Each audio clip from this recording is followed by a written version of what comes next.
குழந்தைங்க உங்களுக்கு அதை பத்தி தெரியாது. ஓகேவா? உங்களுக்கு முதல் டீச்சர் யாருன்னு சொல்லுங்க பார்க்கலாம். கிடையாது. முதல் டீச்சர் யாரு?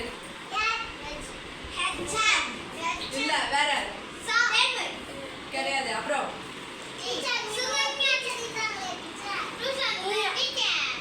நாங்க யாருமே கிடையாது. சரியா? நான் ரெண்டாவது டீச்சர். உங்களுடைய முதல் டீச்சர் யாருன்னு சொல்லுங்க பார்க்கலாம். கிடையாது. நான் என்ன க்ளூ கொடுக்குறேன், நீங்க கண்டுபிடி. உங்க வீட்லயே இருக்காங்க. உங்க அம்மா தான் உங்களுடைய முதல் டீச்சர். சரியா? நாங்கெல்லாம் நீங்க பள்ளிக்கு வந்த பிறகு நாங்க சொல்லி கொடுக்குறோம். உங்க டீச்சர் உங்க அம்மா எங்க சொல்லி கொடுக்குறாங்க? வயித்துல இருக்கும் போதே சொல்லி கொடுக்குறாங்க. சரியா? கருவறையில இருக்கும் போதே சொல்லி கொடுக்குறாங்க. எந்த குழந்தை ஏதாச்சும் ஒரு குழந்தை நல்லா படிக்குது அப்படின்னா நம்ம ஃபர்ஸ்ட் தேடணும். அப்படின்னா அவங்க அம்மா படிச்சிருப்பாங்க. சரியா? அவங்க அம்மா படிச்சத அந்த குழந்தைக்கு நல்லா சொல்லி கொடுப்பாங்க. அந்த குழந்தை வயிற்றில் இருக்கும்போதே அவங்க அம்மா வயிற்றில் இருக்கும்போதே நல்ல புக்கு படிச்சிருந்தாங்களாம், பாட்டு படிச்சிருந்தாங்களாம். அவங்களுக்கு எது இன்ட்ரெஸ்டாக இருக்கோ அதை பண்ணிருந்தா அந்த குழந்தை பண்ணும். ஏன்னா அந்த குழந்தைக்கு எதுவுமே தெரியாது. ஒரு களிமண் மாதிரி தான். சரியா? சின்ன குழந்தைங்க எல்லாமே ஒரு களிமண் மாதிரி தான். கருவா தான் இருப்பாங்க. அப்ப எதுவுமே அவங்க கிட்ட எதுவுமே கிடையாது. நம்ம சொல்ல சொல்ல வெளியே நிறைய விஷயம் தெரிஞ்சுக்குவாங்க. சரியா? ஆனா கருவறையில இருக்கும் போதே அவங்க அம்மா என்னன்னா, இப்ப பாரு எக்ஸாம்பிள் பார்த்தீங்கன்னா ஒரே ஒரு விஷயம் நான் உங்களுக்கு சொல்றேன். உங்களுக்கு எல்லாருக்கும் எந்த பாட்டி தாத்தா பிடிக்கும் சொல்லுங்க. அம்மாவோடைய அப்பா அம்மா பிடிக்குமா, அப்பாவோட அம்மா அம்மா பிடிக்குமா? இந்த ஆள பர்டிகுலரா இவங்களதான் பிடிக்கும்னு சொல்லுவீங்கல்ல, அப்படியே மனசாட்சி விரோதம் சொல்லுங்க. இப்போ உங்க அம்மாவோட அப்பா அம்மா பிடிக்குமா, உங்க அப்பாவோட அம்மா அப்பா பிடிக்குமா சொல்லுங்க. எல்லாருமே அம்மாவோட அப்பா அம்மா தான் பிடிக்கும். ஏன் சொல்லு? வயிற்றுல இருக்கும்போது எங்க அப்பா அம்மா பிடிக்கும், எங்க அண்ணன் தம்பி பிடிக்கும். சரியா? அப்படிதான் உங்க அம்மா நினைச்சிருப்பாங்க. அதேதான் உனக்கு வருமே. ஓகேவா? சரி, நெக்ஸ்ட். இப்போ ஒரு டீச்சர் இருக்காங்க. சின்னதா ஒரு ஸ்டோரி. ஒரு டீச்சர் இருக்காங்க. அவங்க அவங்க குழந்தைக்கு சொல்லி கொடுத்துட்டு இருக்காங்க. சொல்லி கொடுத்துட்டு இருக்கும்போது வேற ஒரு அம்மாவும் என்ன பண்ணாங்கன்னா, என் குழந்தைக்கும் கூட சொல்லி கொடுங்க அப்படின்னு சொல்லிட்டு கொண்டு போயிடுறாங்க. சொல்லி கொடுத்துட்டு இருக்கும்போது எதிரிங்க நாட்டை தாக்கத்துக்கு வந்திருக்காங்க. சரியா? தாக்க வரும்போது ரெண்டு குழந்தை அவங்களால தூக்கிட்டு ரோடு தாண்டி ஓட முடியல. அதனால ஒரு குழந்தைய விட்டுட்டு ஒரு குழந்தை தூக்கிட்டு போயிட்டாங்க. எந்த குழந்தைய விட்டுட்டு போயிருப்பாங்க சொல்லுங்க பார்க்கலாம். நான் சொல்றேன், அவங்களோட புள்ள. சொல்லுங்க. யாரோட குழந்தை? ஏன் தான் ஏன் அவங்க குழந்தை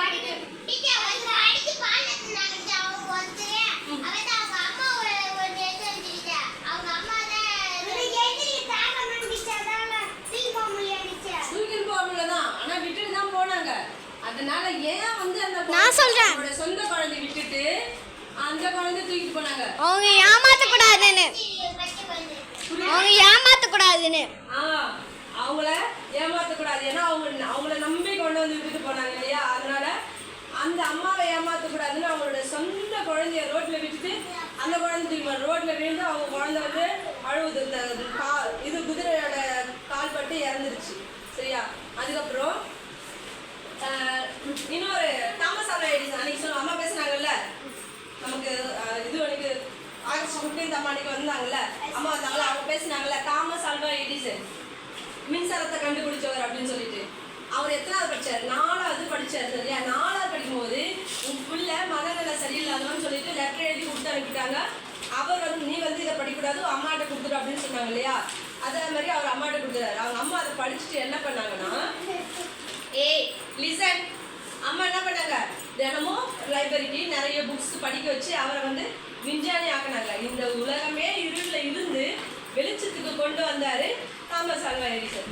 அவங்க அம்மா யாரு? அவருக்கு பெஸ்ட் டீச்சர். சரியா? நான் சொன்னேன்ல, ஒரு அம்மா தான் ஃபர்ஸ்ட் டீச்சர்னு சொல்லி.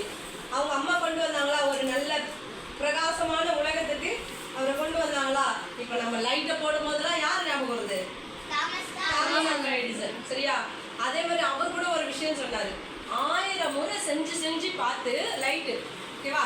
அந்த லைட் என்ன பண்ணுன்னா எல்லாருக்கும் இப்ப காமிக்கலாம் அப்படின்னு சொல்லிட்டு கொண்டு வரப்ப அவர் வேலை செஞ்சதுல அவர்கிட்ட கொண்டு வாங்க அப்படின்னு சொன்னாரு. அவர் கை தவறி உடைச்சிட்டாரு. கை தவறி விட்டாரா, கீழே லைட்டு தானே விழுந்து உடஞ்சிடுச்சு. விழுந்து உடஞ்சப்போ சொன்னார், திரும்பவும் அந்த விழுந்த உடஞ்ச பாட்டெல்லாம் எடுத்துட்டு வாங்க அப்படின்னு சொல்லிட்டு உடஞ்ச பாட்டெல்லாம் வச்சு திரும்பவும் ஒட்டிட்டாரு. ஒட்டி திரும்பவும் அவர் கையிலே கொடுத்து விட்டாரு. அப்புறமா அங்கே இருக்கிறவங்களாம் சொன்னாங்க, இப்போ தானே அவர் ஒரு லைட் உடைச்சாரு, எதுக்கு திரும்ப அவர் கையிலே கொடுக்குறீங்க அப்படின்னு சொல்லிட்டு. அதுக்கு அவர் என்ன சொன்னார், இந்த லைட் உடஞ்சா நான் திரும்பவும் நான் ஒட்ட வச்சுக்கலாம், ஆனால் அவர் மனசு உடஞ்சா என்னால் ஒட்ட வைக்க முடியாது அப்படின்னு சொன்னார். சரிம்மா. அதுக்கப்புறம் பார்த்தீங்கன்னா இன்னொரு டீச்சர் இந்த இப்போ தான் வந்து இந்த சிஎம் பிஎம் அப்படிலாம் வந்திருக்காங்க. அதுக்கு முன்னாடிலாம் மன்னர் ஆட்சி முறை தான். மன்னர் வந்து எப்படின்னா குதிரையில் போர் புரிவார். போர் புரிஞ்சு நம்மளுடைய நாட்டை வந்து அவர் வந்து ஆக்குபை பண்ணிக்குவார். அது அவர் எடுத்துக்குவார். இப்போ நான் ஏற்கனவே இங்கே வந்து ராஜாவாக இருக்கேன்னா வேற ஒருத்தர் வந்து என் நாட்டு மேலே ஆசைப்பட்டுட்டாருன்னா அது அங்கே இருக்கிற மக்கள்லாம் துன்புறுத்தி அந்த நாட்டை பிடிச்சிக்குவார். பிடிச்சிக்கும் போது என்ன நடக்கும்னா அந்த நாட்டில் இருக்கிற மக்கள் எல்லாமே அவர் வந்து தான் போவாங்க. சரியா? அந்த மாதிரி போகிறப்ப பார்த்தீங்கன்னா அந்த நாடு போக அவரோட அந்த மாதிரி தான் மன்னர் ஆட்சி முறை ஏற்கனவே நடந்துச்சு. அந்த மாதிரி இந்த உலகத்தையே ஒரே கூரையின் கீழ் கொண்டு வந்தவர் யாராச்சும் உங்களுக்கு தெரியுமா? மாவீரன் அலெக்சாண்டர். சரியா? அலெக்சாண்டர். அவர்கிட்ட போய் ஒரு கொஸ்டின் கேட்டாங்க. சரியா? கேட்டப்போ என்ன சொன்னார்னா, இந்த உலகத்தை நீங்க ஒரே கோரையின் கீழ் கொண்டு வந்திருக்கீங்க இல்லையா, எப்படி உங்களால் முடிஞ்சிச்சு அப்படின்னு அவர் சொன்னார். அதுக்கு இந்த உலகத்துக்கு நான் வர காரணம் என் அப்பா அம்மா, இந்த உலகம் என்னிடம் வர காரணம் என் ஆசிரியர் அரிஸ்டாட்டில்னு சொன்னார். சரியா? இப்போ வந்து ஒரு தாய் நினைச்சா ஒரு முட்டாள் குழந்தைய வந்து நல்ல புத்திசாலியா குழந்தையாக்கி எவ்வளவோ கண்டுபிடிப்பு. அதே மாதிரி ஒரு டீச்சர் நினைச்சாலும் எப்படி அப்படி இப்போ வந்து ஒரு குழந்தைய வந்து ஒரு டீச்சர் நினைச்சா அவனை நல்ல டாக்டர் ஆக்கலாம், என்ஜினியர் ஆக்கலாம். அதே டீச்சர் நினைச்சா அவனை பைத்தியக்காரன் ஆக்கலாம், முட்டாள் ஆக்கலாம்,